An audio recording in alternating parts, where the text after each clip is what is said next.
El imperio inca o Tahuantinsuyo abarcó los territorios de Perú, Colombia, Chile, Argentina y Ecuador. Su periodo de apogeo se da entre 1438 y 1533. Con esto nos referimos al lapso temporal en que se establece un imperio como tal.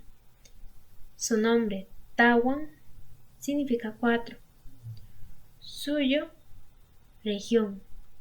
Esto como alusión a los cuatro territorios por las que estaba compuesta.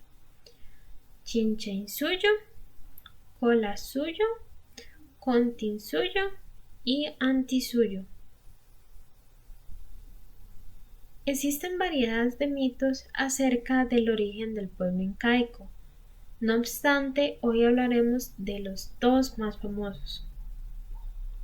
Uno de ellos relata sobre que el dios del sol envía a Manco Cápac y a Mama Ocllo a formar un imperio en su nombre. Para esto los hace surgir de las aguas del lago Titicaca, civilizan a los humanos que se encontraban alrededor de la zona y a partir de ello surge el linaje del imperio. El segundo dice que el dios Tiki Wiracocha envía a sus cuatro hijos a buscar el sitio adecuado para fundar un imperio. Manco Cápac escoge el Valle del Cusco como un lugar para asentarse, tras hundir su vara de oro en el suelo. Desposa a su hermana, Mama Ocllo, y pues a partir de ellos comienza el linaje inca. Se menciona que estos relatos fueron elaborados por la alta nobleza durante sus primeros pasos de expansión y de formación, pues como imperio, para demostrar su dominio sobre los otros pueblos y de alguna manera justificar su poderío. La realidad es que hoy por hoy sabemos que los incas no eran originarios de Cusco, más bien llegaron del sur para asentar esta civilización. Para ser exactos, provenientes del pueblo Puquina de la región Taipicala, que por conquistas, incluso por lo difícil de la región, emigran hacia Cusco. Su expansión como imperio se llevó a cabo alrededor de los años 1438, siendo Pachacútec el emperador más importante debido a su trabajo en el proceso de conquistas de los otros poblados. Ahora bien, su jerarquía. Su sociedad se encontraba jerarquizada por 6 niveles. La monarquía, en donde encontramos al rey, también conocido como Sapa Inca o Dios en la tierra, que se dice que también comparte autoridad con el sumo sacerdote y bueno, su esposa. La nobleza superior, que son los varones de linaje, la nobleza de segundo rango, linajes de grupos dirigentes de pueblos vecinos, funcionarios del Estado, que son administradores, jefes militares, artistas. Estos de hecho prestaban servicios al Estado. El Ayllu, que son descendientes con trabajo y posesión de las tierras y son obligados a la prestación de trabajo para el Estado de diversas maneras. La Ayanacona, que son servidores sin tierra y pues la mayoría son prisioneros de guerra. Ok, ahora la administración de recursos. Su principal objetivo era que la mayor cantidad de sus tierras se destinaran a la producción. Para obtenerlo, elaboraban redes hidráulicas de canalizaciones, acueductos, obras de drenaje y los famosos andenes. que son escalinatas de gran tamaño que permitieron cultivar en zonas con grandes pendientes y que el suelo no se erosionara. Combinaban terrazas excavadas con unas elaboradas de manera artificial, base de cantos y se sujetaban con muros. Con los excedentes el Estado los almacena para que más adelante, a través de un pequeño censo, se decida qué hacer con él. De hecho, se llegaron a utilizar para afrontar las secuelas de una mala cosecha o por desastres naturales. Ahora bien, como una mirada general por la arquitectura, fue trabajada principalmente en piedra y adobe, depósitos y almacenes para distribuir los excedentes a cualquier parte del imperio, bastiones y fortalezas para las conquistas, templos para el culto al sol y grandes palacios.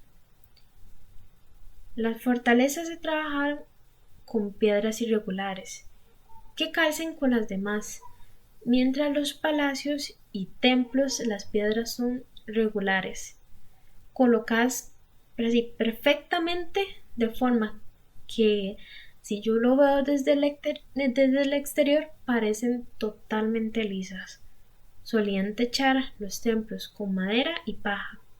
Realizaron caminos para agilizar la comunicación y la movilidad. Los incas desarrollaron la orfebrería de oro y plata, el tejido, además de la cerámica y la talla en madera. Buenas tardes, yo soy María Gabriela Álvarez y les voy a hablar sobre el arte inca. Lo primero que hay que entender es que hubo una uniformidad en todo el territorio. Esto se da que preferían la utilidad antes que la estética, a diferencia de las otras culturas alrededor suyo o anteriores.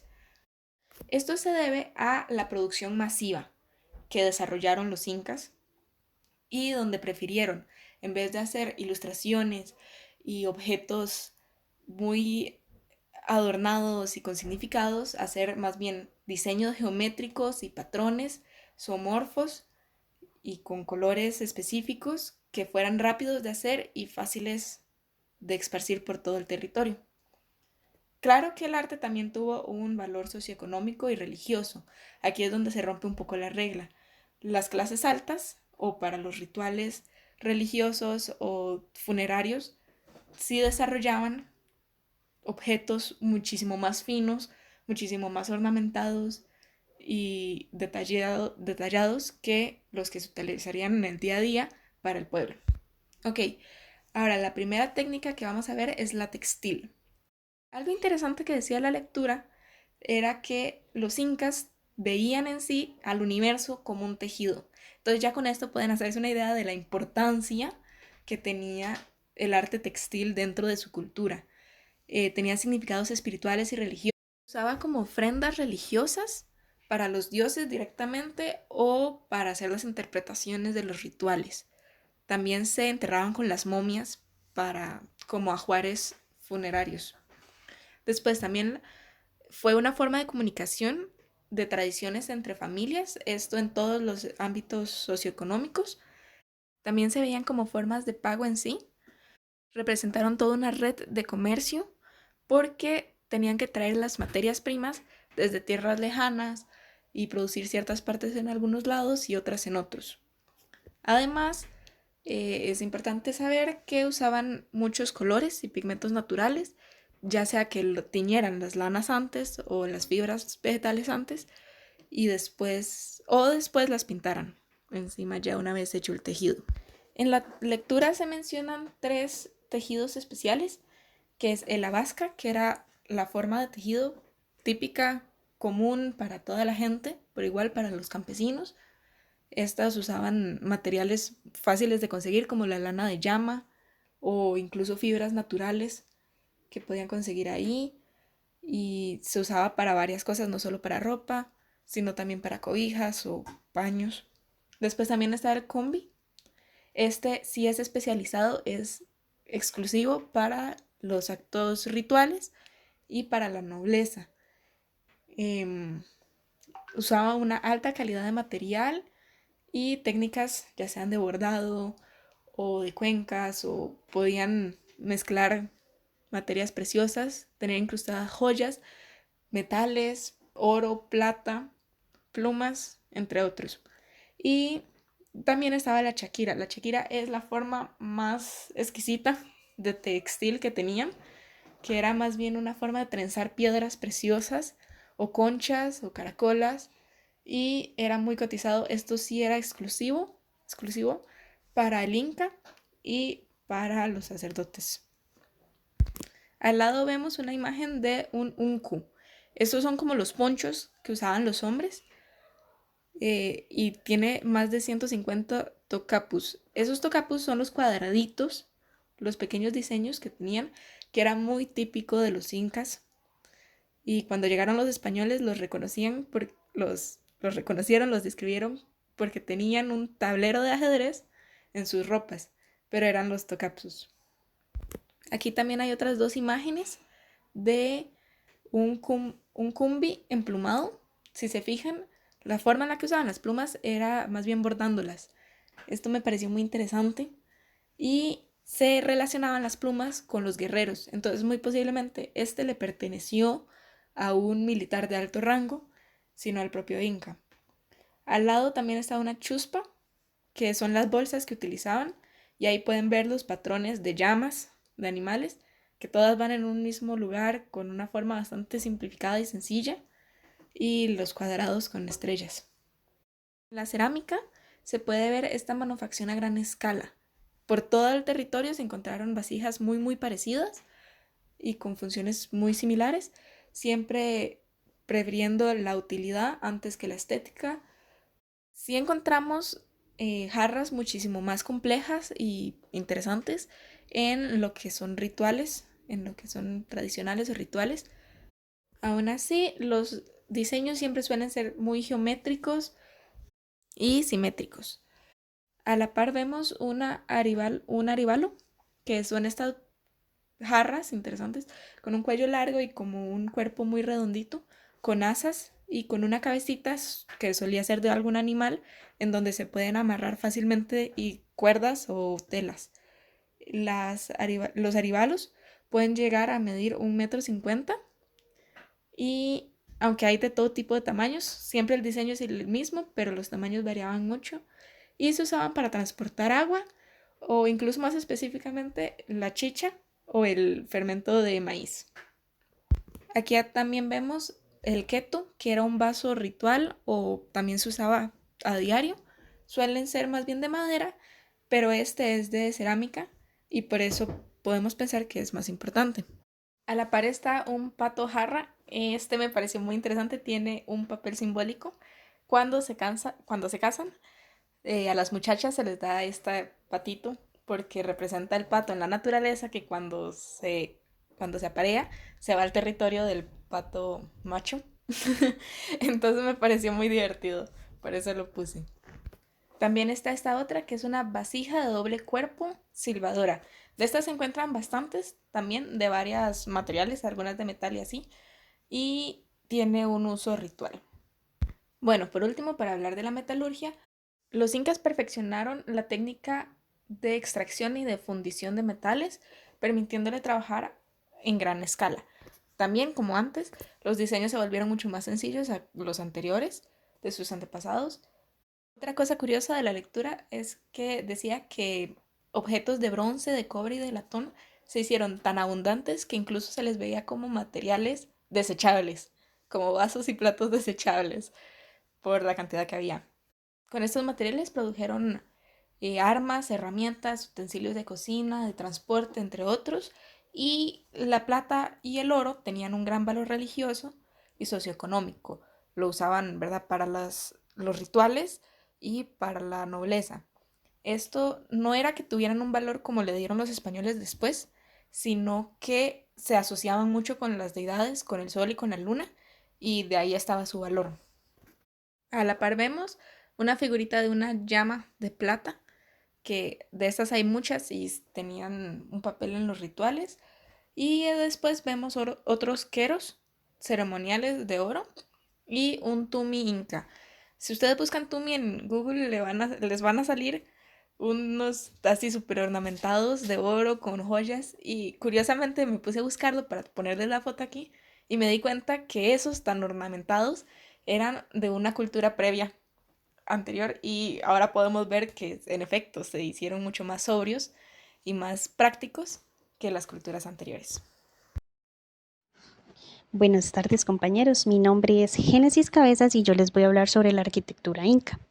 Esta arquitectura se caracteriza por el uso de su principal material de construcción, la piedra. Estas estructuras arquitectónicas poseían una proyección muy estudiada y detallada con rigurosa planificación y sin precocidad. ¿A qué me refiero con sin precocidad? Bueno, yo verdaderamente pienso que ellos se interesaban más por la calidad y el diseño de las estructuras que por avanzar y tener lugares para sentarse rápidamente. Y esto lo podemos observar simplemente con ver el nivel de empeño, trabajo que tiene cada una de las estructuras arquitectónicas. Podemos considerarla una arquitectura megalítica que hizo uso de la piedra y la transformó en geometría, con bloques de distintas formas. Y cada bloque encaja perfectamente uno con el otro. Y acerca de esto quisiera resaltar como es pues un dato que me pareció interesante acerca de los bloques, y es que se dice que es súper complicado, difícil, incluso hasta imposible ingresar un cuchillo entre las aristas de cada bloque por el nivel de perfección, por decirlo de alguna forma, en que se encuentra cada bloque. O sea, el alineamiento y la forma compacta en que se encuentran hacen que sea imposible realizar este experimento. Y es interesante, o me parece interesante, ya que la colocación de los bloques es en teoría para encajar perfectamente sin el uso de ningún material adherible como el cemento. Entonces, el hecho de que esto sea imposible es el resultado de un desarrollo técnico constructivo bastante avanzado y bastante pues increíble en lo personal, ¿verdad? Me parece muy increíble. Para continuar con las características de las estructuras, podemos mencionar que son sencillas, sólidas y, bueno, simétricas, obviamente, y adaptables. ¿A qué me refiero con esta última? Ellos adaptaban las estructuras a la topografía de la zona y no al contrario como hacemos hoy en día, que vemos un terreno y empezamos como a trabajar y a limpiar y qué sé yo, sino que ellos se ajustaban y lo podemos ver en ciudades como Machu Picchu, Sunturhuasi, Sacsayhuamán y otras más. Podemos ver estructuras escalonadas. Verdaderamente es muy interesante en cómo ellos eh, tenían esta especie de eh, unión con la topografía de la zona, con la naturaleza, y no trataban como de cambiarlo, sino más bien de ajustarse o amoldarse. Encontramos distintas estructuras arquitectónicas, como por ejemplo la cancha. Esta estructura era muy común que se usara en los pueblos incas y este consistía en un cerco rectangular que contenía 3 o más estructuras. Y estas estructuras rodeaban un patio central. A veces incluso existían varias canchas para la formación de un pueblo o un barrio. Cayanca es otra de las estructuras. Medían hasta 70 metros de largo y pudieran ser relacionadas o asociadas a estructuras estatales, ceremoniales o incluso destinadas a funcionarios, al hospedaje de funcionarios importantes. Tenían varias puertas y varias ventanas estas estructuras y a veces estaban cerca de lugares de entretenimiento, justamente para poder entretener, valga la redundancia, a este tipo de funcionarios. Por otro lado, también encontramos las Ushnu, que son pirámides truncas y escalonadas en los centros administrativos. Se dice que en la cima de estas pirámides se dirigían diversas ceremonias. Tenemos también las Tambo, que eran eh, tipo posadas fuera de las ciudades, siempre que se encontraban fuera de las ciudades porque eh, estaban como alrededor o a lo largo de los Capacñán. Los Capacñán eran sistemas de caminos alrededor del Tahuantinsuyo. El Tahuantinsuyo, como dijo la compañera anteriormente, era el nombre al que se refería para nombrar a las 4 regiones del imperio. También tenemos, y ya para ir finalizando, el Akyawasi. Eran los lugares donde residían las Akyas. Estos son o eran mujeres que trabajaban en actividades especializadas como la textilería o haciendo chicha. También había mujeres que se dedicaban a actividades religiosas. Y usualmente estas Akyawasi las conocemos también como la casa de las escogidas, ya que estas mujeres eran escogidas para residir en estos lugares.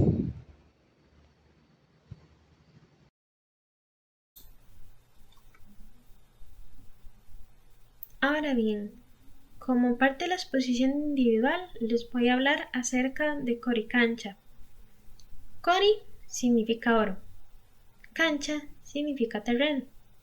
Es un templo mayor, el más importante del imperio inca, ubicado en la ciudad de Cusco. Encierra una roca sagrada y pues es el lugar del sol. A través del sacrificio conectaban la deidad del sol, Inti, con los humanos. También era un sitio funerario de los soberanos. Curiosamente, su nombre original es Anticancha. Manco Cápac le da ese nombre, pero Pachacútec se lo cambia por Corincancha. Se piensa que era un sitio de peregrinación donde quienes acudían a él se encontraban en ayuno y descalzos. Además, su nombre se debe a que sus pisos estaban recubiertos de hojas de oro macizo y habían estatuas de oro. Se menciona que estaba elaborado con piedras tan pequeñas y así perfectamente colocadas que no son percibibles por el ojo humano. Eso sí, con la llegada de los españoles, pues al ver tanto oro, ¿verdad? Entonces este templo fue destruido y pues desmantelado, agarraron las piezas de oro, se las llevaron y pues sobre los cimientos se construye el que ahora es el convento de Santo Domingo. Ahora bien, les voy a hablar de Sacsayhuaman. Cuenta que para su elaboración se ocuparon 20.000 hombres y aproximadamente, sin certeza total, 5 décadas para concluirlo.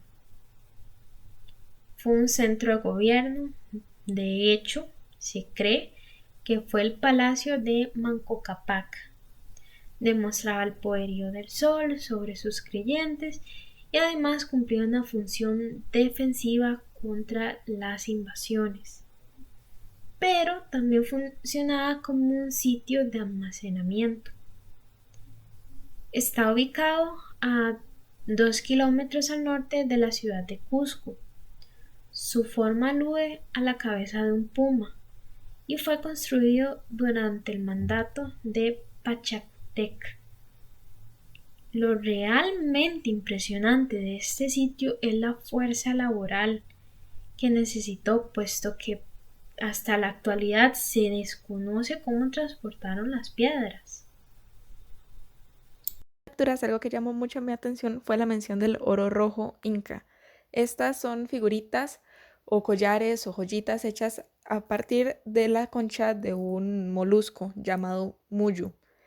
Este tenía un gran significado religioso, ya que con este molusco los sacerdotes y los chamanes lograban predecir el clima. Ahora científicos dicen que es un molusco muy delicado, que por cualquier variación en la temperatura se muere o cambia, tiene cierta reacción, y que gracias a eso podían predecir el fenómeno del niño o de la niña en el clima, y les permitía plantar y cosechar de la mejor forma. Ellos, además, o sea, claro que no tenían esta ciencia y no lo pensaban así, sino que pensaban que era una comunicación directa con los dioses. Y por eso es que era tan valioso y tan sagrado este material y se encuentra mucho en las tumbas y en las momias y en las ofrendas funerarias. Aquí les puse una imagencita de una llama tallada con este material que se encontró en la tumba del niño del Cerro de Plomo, en Chile, que fue uno de los sacrificios humanos que se han encontrado, que tenía varias figuritas hechas con oro rojo. Y la segunda cosa que investigué fue el jarro pato, como les conté anteriormente, y quería ampliar un poquito mencionando que este se desarrolló en el periodo clásico.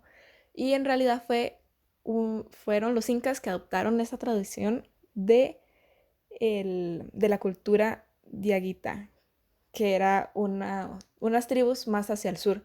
Y cuando los incas se expandieron, encontraron a esta tribu y decidieron ah, apropiarse de esta tradición tan interesante. Y se terminaron encontrando jarras pato por todo el imperio. Muchas gracias. Bueno, ahora como parte de mi investigación personal decidí investigar acerca de Machu Picchu. Machu significa viejo y Picchu, pico. Machu Picchu es conocida como la ciudad perdida de los incas, bautizada por Brinkman, quien fue el que redescubrió Machu Picchu en 1911 y junto a National Geographic hace un documental acerca de esta área después de bastantes excavaciones e investigaciones. Está localizada en los Alpes peruanos y en 1983 fue declarada Patrimonio Cultural por la UNESCO, la Organización de las Naciones Unidas para la Educación, la Ciencia y la Cultura. En 2007 fue declarada una de las nuevas maravillas del mundo. Se calcula que su construcción se realizó alrededor de 1450 por órdenes de Pachacútec. Se encuentra a 80 kilómetros de la ciudad de Cusco. Era una zona ideal para cultivar maíz y coca. La coca era una medicina muy valorada por el pueblo inca. Su sistema agrícola se desarrollaba en terrazas escalonadas construidas en una montaña. Se dice que Machu Picchu estaba dividida en dos, la zona urbanística y la zona agrícola. La agrícola comprendía todas estas terrazas. Se encuentran más de 200 estructuras entre templos y viviendas en la zona urbanística, con un sistema de acueducto que llevaba agua a cada asentamiento. Es una de las ciudades poco invadidas por los españoles. Se cree que ellos no le prestaron importancia a este pueblo debido a que no fue profanado o modificado como sí sucedió en otras estructuras incas. Como los incas no poseían ningún sistema de escritura más que el sistema de cuerdas conocido como quipu, que se cree era para recordar historias o acontecimientos importantes. Entonces no se encuentra evidencia que justifique o que nos ayude a interpretar la historia de esta ciudad o de alguna otra. Es por ello que situaciones como que se desconoce cómo trasladaban las piedras de más de 150 toneladas desde la cantera hasta la ciudad de Machu Picchu, siendo el terreno prácticamente inaccesible. Una teoría es la fuerza de miles de hombres que subieron las piedras por esas empinadas montañas. Sin embargo, personalmente pienso que es como prácticamente imposible, para no decir imposible del todo, pero son parte de las teorías que encontré. En Machu Picchu está el Intihuatana. Este es un reloj solar de los incas. Esta es una estructura ubicada cerca de la plaza principal de Machu Picchu. Y un dato interesante sobre este reloj es que se cree que emana energía. Y de hecho, muchos turistas al día de hoy posan su mano eh, bajo esta misma creencia inca. También decidí investigar sobre Ollantaytambo. A esta zona se le llama la ciudad inca viviente, ya que continúa habitado y hasta conservan estos habitantes una que otra tradición de sus antepasados. Está localizado al noroeste de Cusco. Su nombre significa lugar para ver hacia abajo. También se le conoce como la fortaleza porque tiene impresionantes muros en su arquitectura. Y fue un tambo que les comenté anteriormente que era para albergar personas alrededor de los caminos. Y este tambo de hecho significa alojamiento. Su nombre era Tambo de Ollanta, pero tras la conquista española pasó a llamarse Ollantaytambo. Su estructura se basaba en terrazas unidas por una escalera de piedra construida en la ladera, finalizando el adoratorio. En el adoratorio. Este adoratorio se conocía como o se conoce como las 10 alacenas. Tiene una estructura muy llamativa conocida como el Templo del Sol.